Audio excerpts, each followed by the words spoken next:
What is up, ladies and gentlemen? Welcome back to FudgeMuppet. I'm Scott here with Michael and Drew. As always, this is the Elder Scrolls podcast, and today we're back with more Elder Scrolls theories. We've taken comments from the previous installment of the Theories podcast episode, and now we're going to sort of scan through. We're kind of going in blind too. We don't want to come with like an essay of preparation. We want the sort of, free flow of ideas and pondering, that first little lightning bolt that hits your head when you read something for the first time. So where would we like to start? Well, I think the top comment is the obvious one because we said commented on the Theories video. So if I'm going there and looking, theory by EJ Dubs, the lust the Argonian made led to spears being banned throughout Cyrodiil. That's why the most common weapon in human history mysteriously did not appear in later games. Discuss. Damn. Damn. Yeah. Yeah, okay. I mean, that's as good a theory as any. The why Empire, else would they delete not this be there? now. How about instead we do a theory that's... Whoa. You trying to silence? He's trying to silence the Yeah, truth. he- It's finally been revealed. silence. He's got his red on. Empire colors, classic. That's it. Look. Okay, here's one from Aaron M. Says, I've got two theories. Well, let's just do the first one, because I didn't realize there was two theories yet. Maik the Liar is Rajin, or at least an aspect of Rajin. He's been around since the Second Era and always makes fun of the current events happening in the land. Maik already had different looks in each game, which could be explained by him taking a new form in each game. Maik says that his father is called Maik too, but don't trust a guy that is called Maik the Liar, and in every era. But I think that's kind of like, you could probably work with that in the way that, like, beyond obviously Maik the Liar is an Easter egg, right? But if you had him as some sort of like aspect of a trickster deity among the Khajiit or something. Yeah, it I makes feel sense. I feel like the only real connection you can draw is the fact they're Khajiit. Let's be honest here. Yeah, but is there a trickster? Like, to be honest, I don't think Rajin is actually the best fit because he's not a trickster. He's a thief. His stealing is more so his... I thought he is Bandar's a role trickster. Rajin is literally called the trickster god. He is? Yeah. But nothing... What does he do? Well, I guess thievery in ways are like tricks. He like, has these shadows in Elder Scrolls Online just called like Rajin's shadows, and they go around causing mischief, which aligns more with this theory. So just to give you a good idea of why I think this theory is terrible, is you can kind of apply this. You can apply this logic. Because you love Rajin. You can apply this logic to anyone. So I just looked up Bandar, who is their bandit god, and he's known as the Man of 1,000 Faces. If you're going to have any Khajiit god who is also Maik, then it might as well be the one who can supposedly shift its face to appear like different Khajiit. You just don't want it to be Rajin because you like Rajin and then Well, you don't like Maik. I just genuinely, this is a case of like, oh, Khajiit must be another Khajiit because all Khajiit, it's no, but like obviously, okay, so I guess, but getting foundational here, I didn't think I'd have to do this, but getting foundational here, Maik the Liar appears, through multiple games as this Easter egg, and he doesn't seem to be the same character every time, or you wonder, how is he living for so long, so on and so forth. And he tells lies, right? Like he's mischievous. To be honest, I actually prefer the idea that he is an aspect of some deity versus like other theories I've seen where it's like, oh, he's immortal this, or it's some family tradition thing, which seems far memeier to me or something. And I feel like there's been, there's plenty of beings where there's been that sort of indirect aspect kind of feel, like, with Wolf of Talos or Sam Gwaven for Sanguine. And this is my point, is it's like he's been around in all these games. Yeah, okay, he's just an Easter egg. But what sounds more likely in a fantasy world? That there's a tradition where there's these Khajiit who just roam around Tamriel using the same name, telling lies to people? Or because it's an aspect of a god. I know it sounds far-fetched, but like we're talking about a fantasy universe here. If that were the case, I'd known just as a say trickster god. He's his own god. It's just a god that isn't really but why would it? Why do you think a Khajiit would not? The reason Khajiit is, well, I mean, he is manifesting as a Khajiit in it consistently throughout the games, in no matter what province. But wouldn't that make maybe Khajiit god in the same way that other Khajiit gods like Sheogorath even manifest as an Alfiq, or if you were to go like, Sun, oh, the he's going to be a connection we're Nord. He's going to be like drawing- an Atmoran kind of looking The thing. connection like, we're it's a natural. drawing is because he's a thief, he's also a liar, so therefore he's probably also the liar you see wandering around. I feel like if But there's a if you're gonna metaphysical have aspect. if you're But gonna he- get how- into the like, this is the most famous burglar in Khajiit history. It's like their most well-known cultural icon, and his Yeah. aspect, his one aspect after death. Is some random but it's Khajiit who not. wanders the See, wild that- who that's nobody what- knows, who But just, it's- who it's- just I don't talks think in you're riddles. coming at this with an open mind because I can Oh, tell yeah. by the Yeah. I can tell by your voice that you really don't want it to be like Yeah, confirmed because I you're feel like, like there's ooh, you're like Rajin Maik, they're separate. I feel like it's like someone came along and said one of Scott's favorite deities is like Nazim, and that Nazim's an aspect of him, and or something. Yeah, like like that. Nazim's an aspect of Mafala. And or you're like, something. no, Like- no, they're different. Well, okay, yeah. So that's essentially that is my argument is that just because you can draw a connection because like they both speak in Tamriel, they both speak English or whatever language they're speaking there. Oh, therefore they must be them. It's like it's drawing connections based on nothing. There's no To distinguish real it a little bit extra, though, it is because there is some sort of metaphysical element around Maik the Liar that he keeps. This Maik the Liar character, whose personality is basically the same all throughout the game, seems to be the same being, might look a little different, whatever, keeps appearing throughout time and so on. So the idea that if you had some sort of like being that feels a little like metaphysical or something magical is going on, connecting it as an aspect. I'm not failing to understand any of this. The part Okay. I'm asking, right, is why Rajin? because it's a Khajiit He's trickster a thief god. trickster god. So his big trick.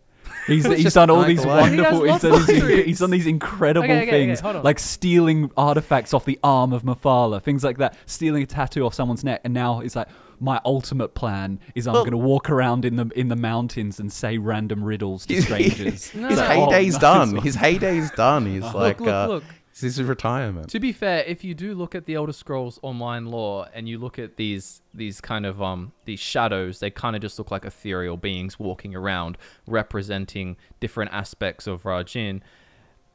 They do like, here's an example. Like, one of Rajin's shadows granted a wish to a bard who wanted the power to seduce any person he wished with music, and so he gave him this magical lyre. That's what you call it, right? Mm-hmm. That instrument, Lyre, like Maik the Lyre. Ooh. Anyway, gave him this lyre. Okay, I concede. You Hold did on. it. Gave him this lyre, and basically it worked, but it was some kind of double-edged sword. It's almost like a bit of a Shea Gorath move, where Maybe he's Clavicus Vile. it bred so much jealousy among other like bardic rivals that he was slain out of frustration. So that's not like some epic heist thing, right? But it's a part of Rajin that led to that. And there's other ones, for example, there's one representing desire. Like, they can represent different things. So Maik could be some sort of aspect that only represents one part of Rajin. I mean, I kind of imagine Rajin anyway as sort of like Jim Carrey's the Riddler, like with like green, like in the green suit with question marks and stuff, but a Khajiit and his mane's dyed red and stuff, and same sort of attitude as well. Like when he's seducing Mafala, is all. Like, I mean, to doing be this fair, kind of right? stuff and- Like, hold on. I'm following you. Hold on. He also did steal a tattoo, right? Like, that's not... Like, it's not like he's all about utility. That's just almost like a funny, mischievous flex, right? It's just a prank, bro. Yeah, Well, but kind like- of thing. He's making YouTube videos. He does it. Kinda. Yeah, no, I guess, I mean, like, to stray a bit from the argument, I think the most interesting thing about Maik is to have no understanding whatsoever of what he is. And if he is some kind of god, it would be much more powerful and interesting than any of the gods you already know. Like, it'd be more closely associated with maybe a being who has achieved Kim or is kind of like has a connection to the Dreamer, as opposed to Rajin. I don't disagree, but I do think that at the same time you could work with, if you were to go like, connected to some deity, and then picking from the Khajiit pantheon, I feel like is a natural conclusion that's fair, I think. In the same way, if there was some mysterious Nord, like, for example, in the same way that there is kind of like, Hans the Fox and Penel and the White Strake and all that kind of stuff that I believe to, gone through the same sort, a bit different because it's not the same name, but you know what I mean, like a same sort of entity character as an aspect of, sure. Well, I think this is one of those theories that will always be a mystery, because Bethesda are never going to associate him with anyone other than themselves. You know, it's kind of like the conduit between the developers and the player, not anything that can be explained in lore. Yeah. Yeah. All right, fair enough. Very divisive first question. I feel like this is a favorite theory by someone, but I think it's worthwhile discussing anyway. Silverfang says, still my favorite theory. Titus Mead II ordered his own assassination via proxy because he knew how unpopular he was and wanted the Empire to survive. Well, the reasoning... The reasoning behind it too is like he's obviously so comfortable about it at the end, like when he's dying and so on. And the kind of idea is perhaps he would be replaced by a popular figure, can rally against the Empire, stuff like that, or something like that, you know. Whereas he must have just been sick of living, because couldn't you just have the decoy be assassinated, like the you know, the one who isn't you but everyone thinks is you, have him be killed, and then you just go off the grid. Instead, he's like, "Oh no, I actually need to die. Kill me, please." Like, why not just fake your death? I mean, that's true, because he kind of did, like in the Dark Brotherhood questline, like you're saying, there was the double. Like there is the Emperor that you use it's the Jaren route, right? As you're mixing the cauldron and you're telling her to add a septum and all these little meme things that Scott absolutely loved. All of that kind of stuff and effort to have only the double. It's kind of like, well. It's kind of like there's a lot of, I feel like a good guy Empire sort of like film over it when you look at this theory and stuff, because it's also like the assumption. It's like, I don't know, like look at the Empire's past and so on, incredibly bureaucratic, lots of infighting problems, all that kind of stuff. Is it really that unbelievable? Like what's the most common sense likely thing is that, oh, here's an unpopular emperor. The Empire's crumbling under his things. He lost Hammerfell. He signed the White Gold Concordat. There are like plenty reasons as to why people would want him dead or find him very unappealing as the Emperor. And easily you can imagine the Elder Council like scheming to get rid of him, because that's kind of the implication. It's like, you know, you're paying with an Elder Council amulet. That's what your funds and everything. The Mortier didn't really seem like he was like in on something where it was very much like the Emperor ordered this. Like it, you know, it felt like it genuinely came from, you know, I mean, it would probably be like a chain of of course, proxies to if they were trying to do it. But I still feel like at the end, like you guys were saying too, it's like, why put all this effort to avoid the first assassination? And then, like, you know what I mean? Like, to play devil's advocate, it could be because the commander was trying to catch you and the Emperor didn't really have a choice. Like if the commander came to the Emperor and was like, you're gonna get assassinated, I think we should put a double in. You can't have the Emperor, you know, who's trying to pretend to be not assassinating himself if he was, be like, oh no, I want to be there, don't use the double, make me a target, you know. So then maybe it got dragged out longer than he expected. The way at least I interpret it, it's like, it's cool and it's cool for discussion. I just feel like it's far more likely that it was just a legit assassination. At the end of his thing, he's kind of got like that acceptance of fate and has that conversation with you. And also, he orders you to kill, he asks of you to kill the person who did it, which already seems like a kind of like bitter revenge kind of thing. And what the other theory will say is like, oh, well, it was to like, you know, tie the loose ends and stuff like that. What, you got a chance to tie the loose ends, that this Dark Brotherhood assassin to kill you might do you a favor and kill someone? It seems a very like, oh, here's a gesture, I'll do it, you know, a dying old man, give him his last thing. So I don't really buy it, but shot down. Top 5 worst theories. Nah, it is interesting. Nah, it's a cool theory, but you have to do a lot of work to, you know, takes a bit of mental gymnastics. Yeah, true. A bit like the other one.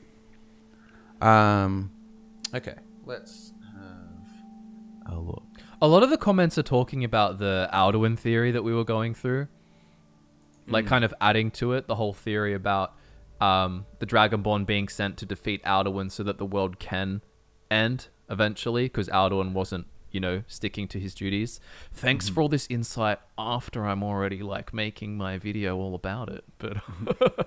But apparently the dragon at Kynesgrove actually says in the dragon language, has the time come to resurrect our ancient realm? And Alduin says, yes, my champion. So, you know. Yeah, extra.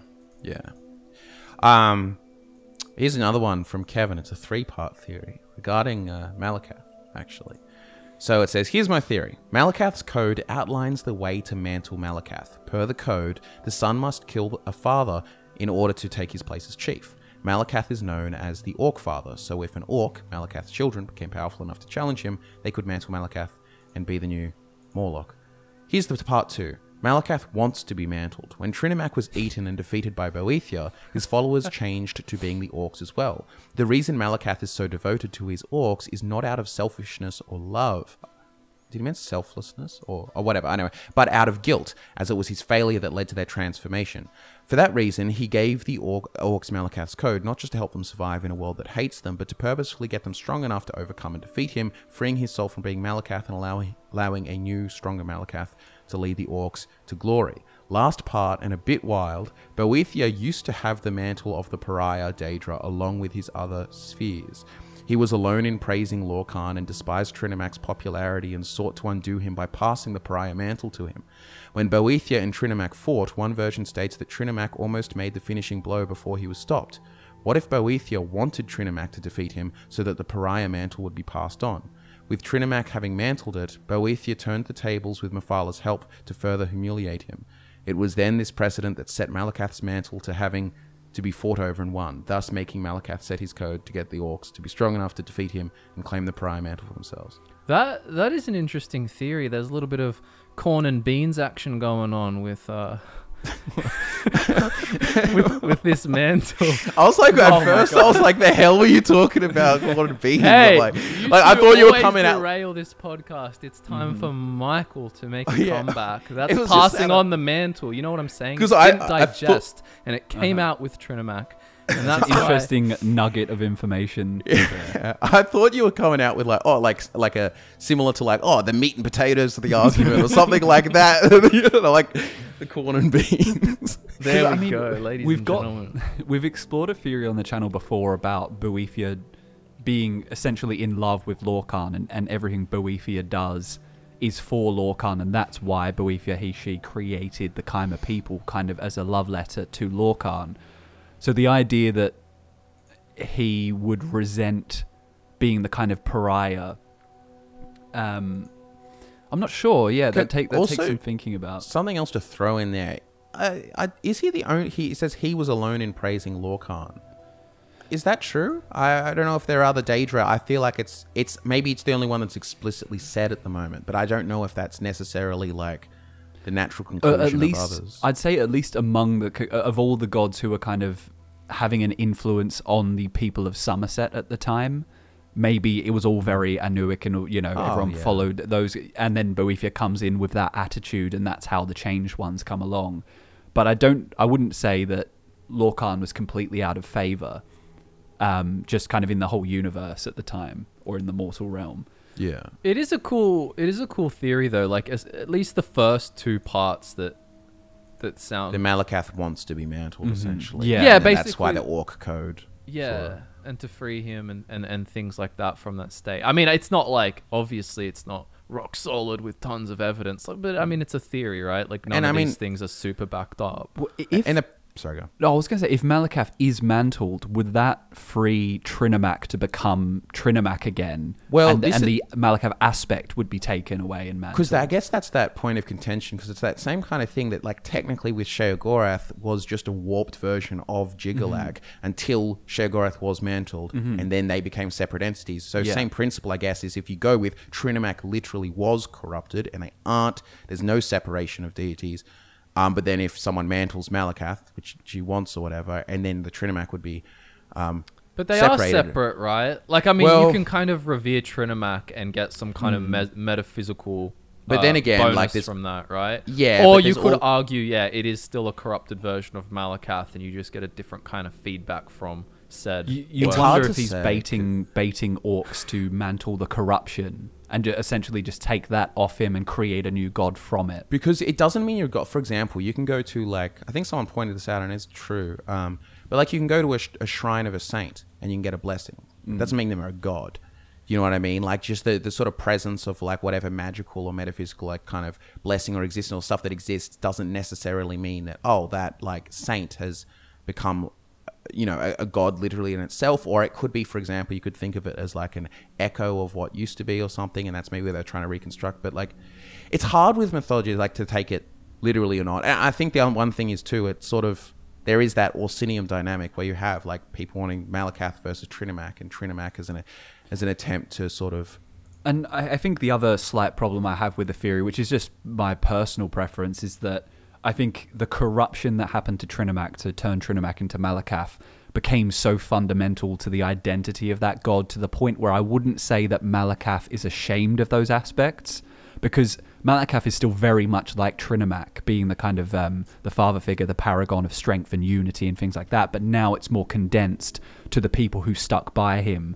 So I almost feel like, from what I know of Malakath wouldn't be rushing to get rid of that identity. Probably enjoys being the god of the orcs, because say that it does work and Trinimac does become separate from Malakath.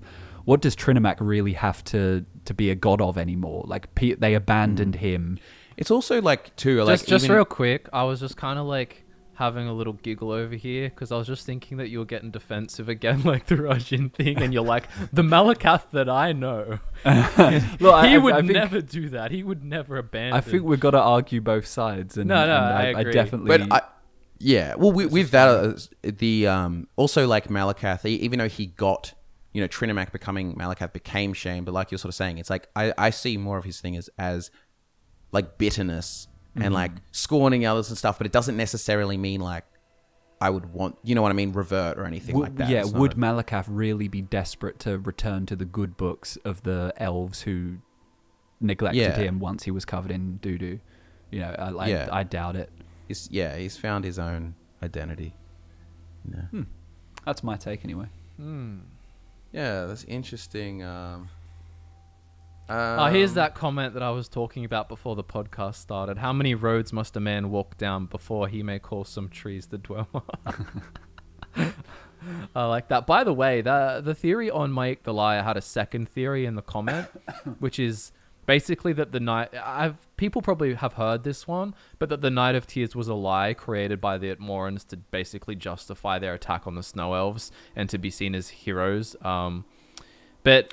It's funny that the theory, that the idea that backs that up is basically that, and I mean, it's not the best, but the idea is that there are no snow elves to talk about it, and Gelabor basically says that, we were kind of always at war, like these two sides, we always had issues, and then the Night of Tears idea in that story is like, we were at peace and we were living together and things were cool, but then the Snow Elves betrayed us, so we attacked and killed them. But then if Gelabor is saying, no, we kind of had issues all the time, it makes it just adds credit to that idea. Unless he was talking about like the period that kind of like after the Night of Tears, because there was a whole like period of time where the snow was getting wiped out. Yeah, it just depends like how old.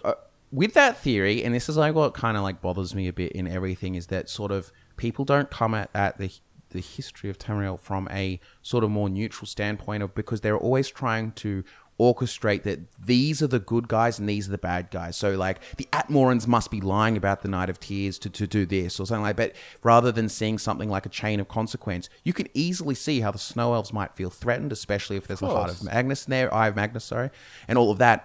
So is it really that inconceivable that an elven race might do that to prevent something, but they fail to eliminate completely, and then there's going to be retribution? Like, look at all of real world history, everything. There's cycles of retribution and back and forth. Whereas, like, if you're trying to constantly go back and look for, like, this is the good guy, the bad guy, the fact is you're deluded. Because everyone's... It's just a game theory, bro. Yeah, but it is a good thing to focus on, and when you're, like... trying to critically think about like the for sure. The past there's of a things, lot rather of than Atmoran cope around, 100%. The same as on the opposite side. Like obviously with the they're like, the Atmorans are the evil snow elves. They did it completely unprovoked and yada yada yada. This like you don't know the minutiae of it, but then and it's obviously not the. We do know bits and pieces of snow elven worship and religion, but we do know that Magnus is more of a god of elves than men. And, on top of all the worrying about the power of these Nords growing with the Eye of Magnus, you can imagine if an elven race learns that such an artifact that you could associate with an elven god has been found on their land, they're going to be much more covetous of it and want to be in control of it. Whether or not that justifies what happens at the Night of Tears, obviously, is another matter. That's the other thing, is when people reduce it just to the racial or cultural bounds, but it's like, you will find dissent amongst them. Like, I actually, when I wrote this, I forgot what I called it, The Fall of the Snow Prince or something like that, just a little like creative piece or something. But there can be the idea that some snow elves or some people within any culture might disagree with whatever political thing is going ahead, and so you can have different views, like, but whoever, like, ultimate, it's different because it's monarchies, like, but it has the most votes or whatever, that gets through. Like, it's not exactly everyone agreeing with that. So there might have been Atmorans that like, no, we don't want to like go to war or snow elves or so on, but then others do, and then they prevail and they can rile up enough. Or so it's looking at it from like, rather than there's this giant evil monolith of Atmorans, or in the reverse, a giant evil monolith of snow elves, and they did this and that, and you know what I mean? Like, yeah, I agree. It's kind of the problem with a lot of conspiracies, even in real life, is that they assume a very high level of unity and coordination, and like basically like all the different moving parts are one big part, when it's like there's a lot of like, there are so many like thousands of factors and different people with slightly varying motives and like different views, and it's in a way it's quite hard to comprehend like a lot of what's happening and why. So honestly, I feel like if there really were some like super like big like puppeteer masters and so on, things would be going more their way, I guess, in certain things. Like, and their assumption is like, oh, there's disunity and all this, so it is going their way. Or is it actually just there are so many variables and patterns of things and stuff that can't be predicted, but then it, everyone's got their own sort of self-interest, then their group interest or broader interest. Yeah, and I'm not even like conspiracy theories are interesting, and sometimes they turn out to be true. It's just like a lot of the time it's your basic like, I want money, or like, and the same would happen in the Elder Scrolls universe. It could just be like, this one leader is basically like, oh, I want to achieve X, Y, Z, so let's do it. Yeah, it's that weird, and then the same sort of like, well, it's tied into the culture biases and something we were talking about before. It's that weird idea, like for example in the Empire, it's like, oh, the Emperor can't be a dumbass. He must have intentionally wanted to get assassinated. It's like, it's all a master plan, and it's like they do that kind of thing. They give so much uneven credit to things, where me, I like discredit others, and it's sort of. But I mean, it's fun, right? Like that's the whole point of the theories. Yeah. Well, plus this happens when a community so in love with a series is starved of content for so long. We end up doing this. We all do it.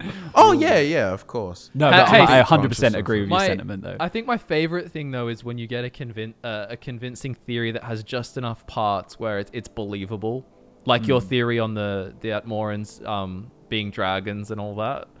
It's kind of like you can watch that video and believe it. Like by the end of it, you're like, that could be true, and it's backed up to enough where you can't be like, oh, that's stupid or something like that. Do you know what I think it is too? It's actually looking at all of the history, mythology, all of that kind of stuff without 100% certainty. So it's like, even if we're like, oh, this idea is really cool, or I even like this sort of theory, or I think it's really cool, there's still that acknowledgement that it's like, oh, it could be wrong. Like it doesn't necessarily is the case. It's like, you can make theories and certain judgments and stuff that are like 70% likely, like if you were to make it in a bet and odds or whatever, but you can still subjectively sort of like, yeah, I want that to be the thing, or I want like this, or I think that's a bad direction, or you know what I mean? Like, I've had to think a lot about this because my like long relationship with the Ebonheart Pact. And I've like over time just kind of, it's like, it is what it is. I accept it. It just is the thing. I don't think it's a good decision. I don't think it makes sense. But wait, so you're against it then? Huh? The Ebonheart You're not Pact. a fan of the Ebonheart Pact? I'm not a fan of it, but I accept it, if that makes sense. Yeah. Because there's all kinds of changes and things all throughout. So you've gone through all the stages, like grief, denial, etc. Yeah, 100%. Exactly. Dan B. fan theory. Scott, Drew, and Michael are the anticipations of Todd Howard, Christopher Weaver, and Michael Kirkbride, and are the new tribunal pulling the strings of the Elder Scrolls series. I mean, I wish we were pulling the strings. If we were pulling the strings, we'd have it out this year. No, I'm kidding. Our best hope is like just pushing theories and like mimetically sort of like, you know, putting things out there and stuff. And then people who are working at Bethesda like, oh, there's actually the community's got these really cool ideas or whatever or something like that. And then like pushing those forward, you know. But that's the best we can do, I think. There is that comment about the orc dwarf thing. I don't know if you want to get into that or not. Okay. So actually, this is actually it's just an insight that I feel like it's just so for a while I've had like, and we've talked about it ages ago, the whole like Dwemer equal orc kind of theory, or that they're related some sort of intrinsic way or something. And there's a lot of coincidences, but I'm like, oh, it's never enough. But I think this also just helped me like sort of, I am writing the script, so I'm actually going to do it. And I don't know if it's even convincing by the end, but there's just so much like interesting evidence to sort of like tie together and talk about. But Zach says, every time Malakath and Volendrung are brought up, people seem to think it's a coincidence / random that the Orc God King lays claim over an artifact that is Dwemer in origin. I think it's actually quite fitting if you look at the story of the Rorken clan. The creators of Volendrung, the Rorken clan, had left Morrowind for Hammerfell in a self-imposed exile since they refused to join the First Council with the Kai'ma. In doing so, they became the outcasts / pariahs of the Dwemer people. Volendrung is pretty integral to the story of the Rorken clan and could be seen as a symbol for the Dwarven outcasts. Once the dwarves disappeared, the hammer was put into Malakath's possession, since he had the strongest association with his sphere, giving him a metaphysical dibs to the artifact. Also, since Daedric artifacts are supposed to embody the sphere of its respective Daedric prince, I doubt the other 15 princes would have wanted it anyway. But yeah, it is a sort of like... that's another interesting extra thing to think about, the importance of Volendrung. And while it's not... The previous references are more so about like Dumak, and I think it's like across... He basically dwarf orc is the thing. It's Dumak dwarf orc or Dumalakath, the full like name. But it's in two different cultures. I think it's Khajiit and Nord. He gets called Dumalakath, and then across the Dunmer as well. In all three of them, he gets called dwarf orc as well. So it's a very prominent title, and it's not just like just a little bit of Nordic flavor or a little bit of this, you know. And there's interesting. You'll just, I guess, have to wait for like the actual like video full spiel on that. But I do like the idea that it does help make a bit more sense for the Volendrung acquisition. There is a comment from Judith Creamer, who says, Alduin choosing domination over destruction was Akatosh's plan all along. As the chief deity of multiple pantheons, Akatosh is arguably the most powerful god. In order to keep his place at the top, he purposely fails to end the Kalpa for fear it will reduce his power. This would explain why he intervenes in Oblivion to thwart Mehrunes Dagon, and in Skyrim by sending a Dragonborn to stop Alduin. He wants to keep his place at the top, but has to put in a token effort to end the Kalpa, so he sabotages himself to keep it going. I don't know if I fully agree with that. If the idea is that Alduin kind of isn't there to end the world, like he wouldn't really be... I mean, like, I get the premise. And also, in Oblivion, I don't know if it's Akatosh intervening as much as it's just like the amulet has his power kind of like in it, and Martin uses it. Like, there's a few awkward things about that, yeah, because like obviously we have the whole dynamic of how much power do the Aedra actually have after committing their power to creating the Mundus. And then if you've got this idea that Akatosh can get involved, which we kind of have seen can happen, why would Alduin exist in the first place if Akatosh doesn't want the world to end? Unless you've got the idea that Alduin kind of ascended to the role of being the firstborn of Akatosh and the World Eater, like unbeknownst to Akatosh, if that makes sense. I guess it does align with the insane god theory, though, that like he doesn't know what he wants, and there's multiple aspects. Like, one thing to consider too is that, like, you know, there's the kind of idea that as each Kalpa go by, there might be a sort of like, you know, the Dawn War kind of each time establishes kind of like who's on top or who's prevalent this time around kind of thing. Like, you know, so some gods might be vying for more strength or power or so on. But if you stop envisioning Akatosh at this oversoul idea and instead actually envision that perhaps you've got ideas of like Alduin was like the Akatosh time god feeling of the last one, or say it was Auriel or something instead, but then they're kind of like on the cycle, they're kind of all still existing at the same time, but like maybe that their interests go along differently. Like Akatosh might feel like he's not going to be dominant in the next Kalpa or the dominant part of it, so he doesn't want to. Maybe that's why he helped Alduin do his thing or whatever in an effort to prolong it or something, so that Auriel doesn't become the emergent sort of dominant part of the next cycle or something. You know what I'm kind of getting at? Right. So you're kind of getting more at the idea that Akatosh, as like an aspect of the Akka Oversoul, would want to maintain power over other aspects of itself, rather than Akatosh / Auriel versus Lorcan, like not wanting Lorcan to win that kind of Dawn War. Yeah, kind of like, because I mean, also if you look, it depends, like if there is that idea that Akatosh has some Lorcanic elements, like, you know, Empire of Man, like the depiction of the dragon and the man, and you've talked about that before and so on, the, like, you know, Lorcan, the real god of the Empire kind of stuff. Yeah. If Akatosh really is like, if you envisioned it more so as like when Alicia is conceiving it, it is a synthesis of Auriel and Shaw kind of, and putting them together, you get this new being, but this new being doesn't exist. Shaw's whole like thing, or their pantheon had like Alduin as the end or Auriel as the beginning, but this new synthesis combination kind of leads to a middle, but the middle doesn't exist if there's a beginning or an end, so it kind of wants to prolong itself. And actually, yeah, that does kind of perfectly explain the contradictions between Akatosh simultaneously seeming to want to prolong the world and end it. It's like the two heads of that dragon, the dragon face and the man face that you see in depictions of Akatosh, are warring over whether to end it or whether to keep it going. So Akatosh, like Auriel, would absolutely want it to end, and Shaw would absolutely want it to continue. But when you've got both of them as Akatosh, it's like, yeah, this kind of insanity, this duo of wanting to end and maintain it simultaneously. Yeah. And it's like, it's too also, it's like if you also think too of like, even if you were just to keep it to the entities themselves, instead of, you know, that whole Akatosh insane thing, if you do just have like, you know, full like DID kind of thing, if you have the Akatosh might be wary and kind of have knowledge of the other personalities and not want it to happen or something like that. They don't want Auriel to, you know, like, have you seen the movie Split, when it's like, you know, who wants to come into the light or whatever, but he knows who Auriel is. He doesn't want Auriel to come into, or Alduin to come into the light and end the world. So then, because otherwise, I don't know, he's got to wait his turn with Alduin or Auriel or whatever.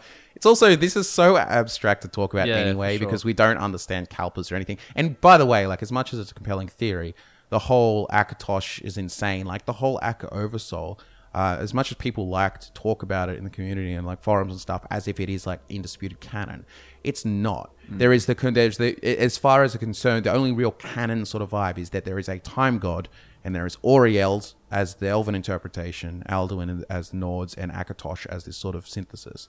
And then there's obviously Alkosh and other things, but they're all interpretations of a time god rather than this sort of... You'll also find that no one ever talks about Alkosh or like Ruptga, like Tor Papa, when they're talking about the Akka Oversoul. It's really just these three things, these three interpretations only, because they neatly fit into their... It's just it's a small thing you said, but I like how you said it's like the canon vibe. It's like, we're only in Elder Scrolls can canon kind of be a vibe. It's like, yeah, is that canon? Is that not canon? Oh, I'm not sure if I'm vibing it. Yeah. All right, next theory, boys. I don't have one. I need you to get one. Can you make my lunch, Mom? Okay, it is another one by EJ Dubs. Theory. Cheydinhal is the de facto center of power for House Lalu in the Fourth Era. Count Indaris had Lalu ties, and we see an Indaris leading forces in the novels circa 40 Fourth Era. This puts them in a strong position to retake control of Morrowind should the Empire regain strength. I do, at least at the very part of that, I agree that there's a good chance, and I would imagine, and this is kind of what I actually used as part of, for the Deathweaver build, the backstory was that Cheydinhal had grown almost into like a slum, this huge influx of Hlalu with people abandoning all the Fall of Tribunal, and then also Red Mountain and Argonian invasion afterwards, and over time, I called it like a big slum, like on the side of Cheydinhal, called New Narcissus or something, like growing out. But I think that, and especially, same thing, there was those Hlalu ties and so on. And because that's really what Hlalu are at the time of the Third Era. They are just like, essentially, imperialized Dunmer. So that little middle ground there, it is probably a safe place for them to grow, you know, within the bounds of the Empire, and they can probably prosper and as they could, and also become a dominant demographic. Like, I would imagine just naturally, if you look at all border cities, like Windhelm, Riften, and Cheydinhal should have a decent Dunmer influx. Yeah, that makes sense.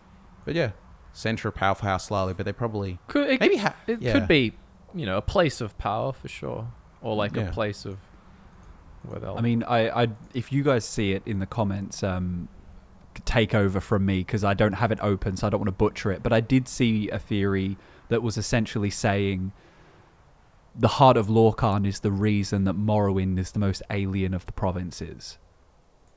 Okay. Yeah, I saw that one. So, I mean, like, my first reaction to that was, I mean, obviously there are alien elements described in all over Tamriel and away from Tamriel. Like, look at Akavir, or even look at Somerset. The way Somerset was described is very alien. So, in a way, it does just come down to the natural flora and architectural style of the races. But then there is also the argument to be made that I think we've talked about this before, that because the heart of Lorcan it's essentially the heart of the world, and the magma that flows under Red Mountain and in the subterranean depths of Tamriel is kind of like the flowing blood of the dead god. So the idea that where the closer you are to that, the more kind of like Padamaic power exists and exudes from it is possible. The only thing there is just kind of things like, like Black Marsh looks far more alien than Skyrim, but like in proximity to the heart of Lorcan, like Skyrim would be there. And I think it ultimately comes down to is anything around this is going to be it's cope law to cope with design changes, because as Morrowind sort of that era of Morrowind, the rest of Elder Scroll like was envisioned a much more alien and weird. Like even if they were just to be fair, I mean this is kind of obvious, but being like the comment says, like as well, like being the personification of chaos, it would make sense that land made by him would be more alien and chaotic. But I do think they're different. Like alien is from a reference point, right? Like just because Morrowind has a giant bug that you can ride doesn't mean that that's like chaos. It's just like they ride giant bugs. It's weird to you if you're not from there. Yeah. But if you're born there, it'd be quite orderly. I get on my Silt Strider and I go around and I'm here at this time or whatever. You know what I mean? Like it's not inherently like chaotic and crazy just because it is like to us, like giant mushrooms. Like, okay, it's just their, part of their their but I flora. I guess what chaotic too. Like if you want to look at chaotic, there's plenty of provinces that have seen heaps of chaos. Yeah, but I guess what they're just saying is because of the way that everything's envisioned now, everywhere else in Tamriel ultimately looks more like Europe or Asia. But or like you said, Black Marsh is pretty alien looking. Yeah, they have I'm sure the coral kingdoms of Thras and all that are all very like strange and there's creatures and flavor like Welwars and Somerset or something like they throw in their flavor. They have. That's why at the end of the day, it's not really like. It's cope for that they design changes along. Plus, the series, and if you're talking about it being inhospitable as well, obviously being the only active volcano in Tamriel, the Craglands is going to make sense just purely on that biome, So like unique feature that creatures and flora will adapt to because nowhere else has ash storms and stuff like that. Exactly. Yeah.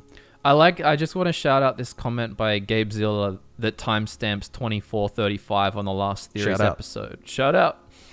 Shout out to Drew, my man, being the nice guy and creating an interdimensional portal to scratch Scott's ear. I actually watched it. You go like this, and then like Scott's hand comes and does Oh, really? I didn't even notice that. Nah, it's good. Go check that out. Shout out. I reckon we could probably finish off on another one because this was a fairly long one. It depends how long we talk about this. But here's a crazy theory from Sterling Arnold that he's come to accept as canon, by the way. So, the Kelpic cycle is a lie.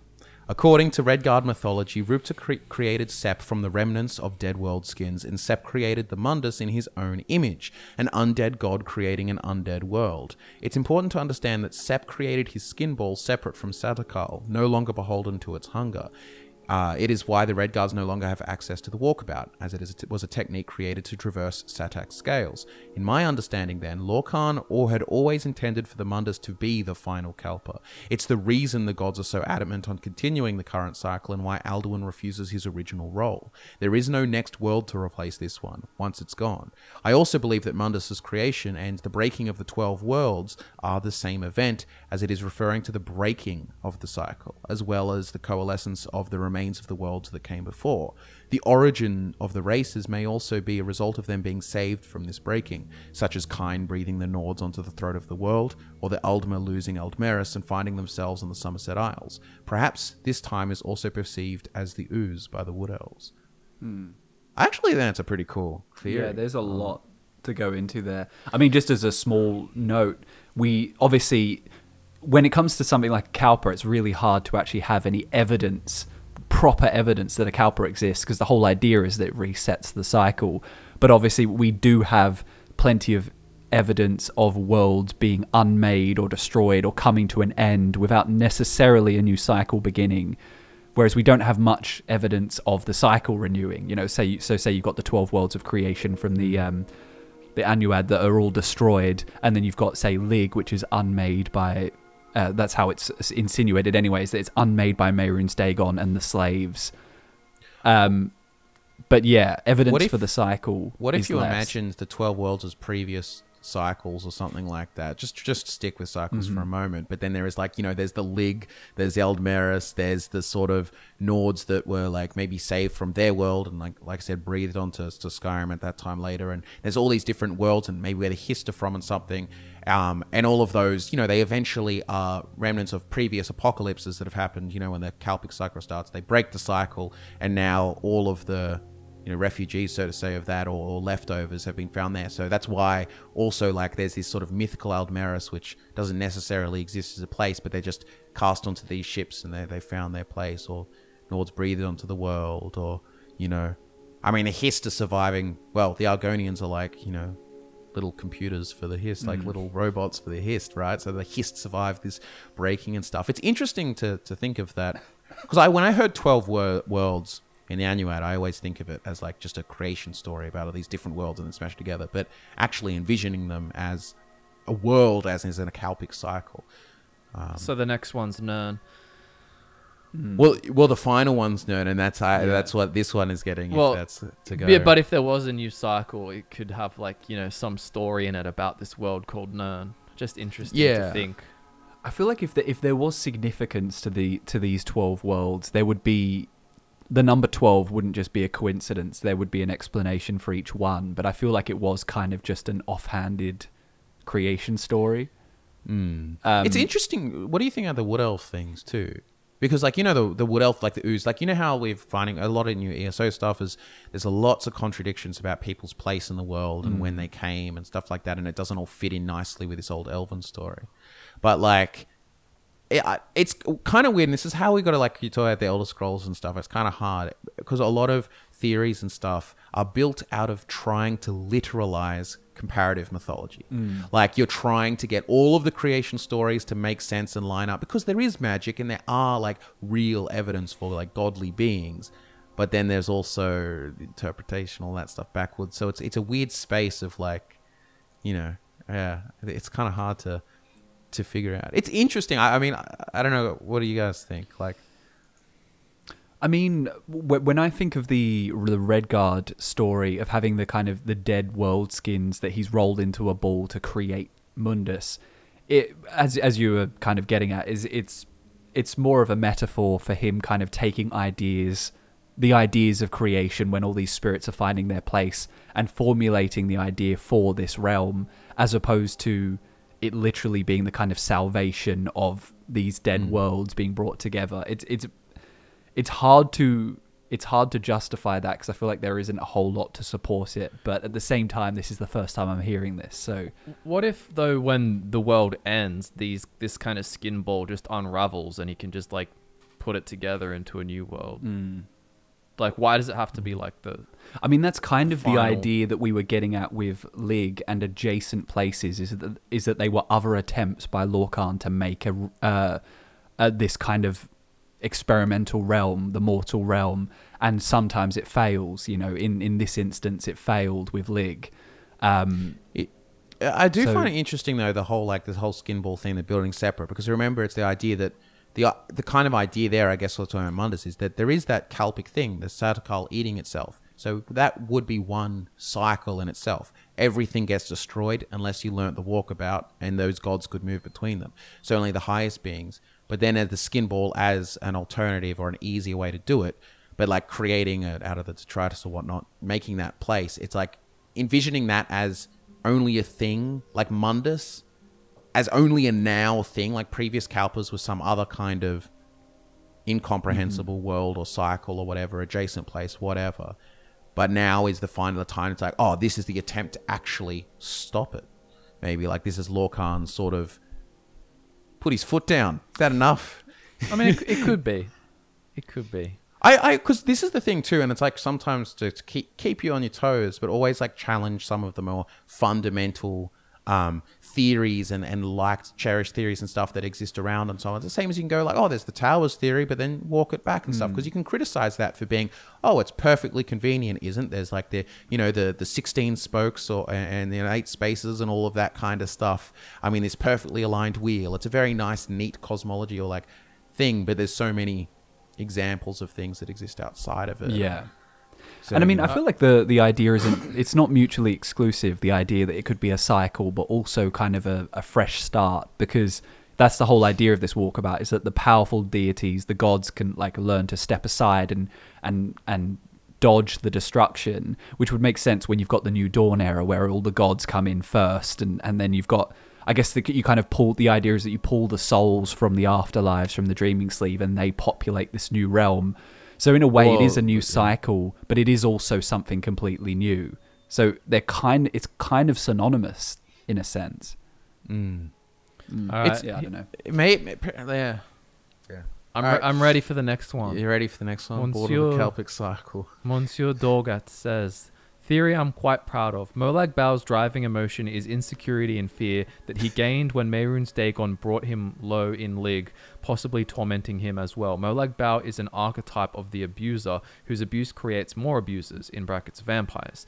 This type of personality very typically comes from the contextual nexus of entitlement and insecurity, when one feels deep down that they're not as strong as they should be, but also feeling that they can resolve this problem by demonstrating their power over others.